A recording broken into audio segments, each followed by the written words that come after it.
According to Penobscot County Sheriff Troy Morton, at around 10 a.m. Wednesday morning, law enforcement responded to a domestic violence case involving a reported assault on a private road off of South Levant Road. Deputies were able to quickly remove the female victim from the property, but Sheriff Morton says the male subject refused to cooperate with police. Domestic violence situations can be very fluid, and the first and foremost, most important thing is to get victims away from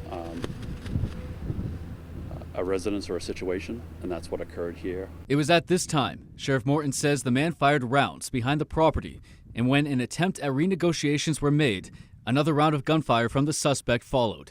This prompted 2 warrants to be issued, along with state and county agencies called to the scene. After exiting and re-entering the home multiple times, the male subject eventually surrendered to law enforcement, and he was brought to Penobscot County Jail. Although a local elementary school was less than a mile away from the scene, Sheriff Morton says they were never in any danger. The school was notified and was very cooperative, but we felt like the resources here were plenty and enough to protect the school and homes in and around the residents. The name of the man involved has not been released.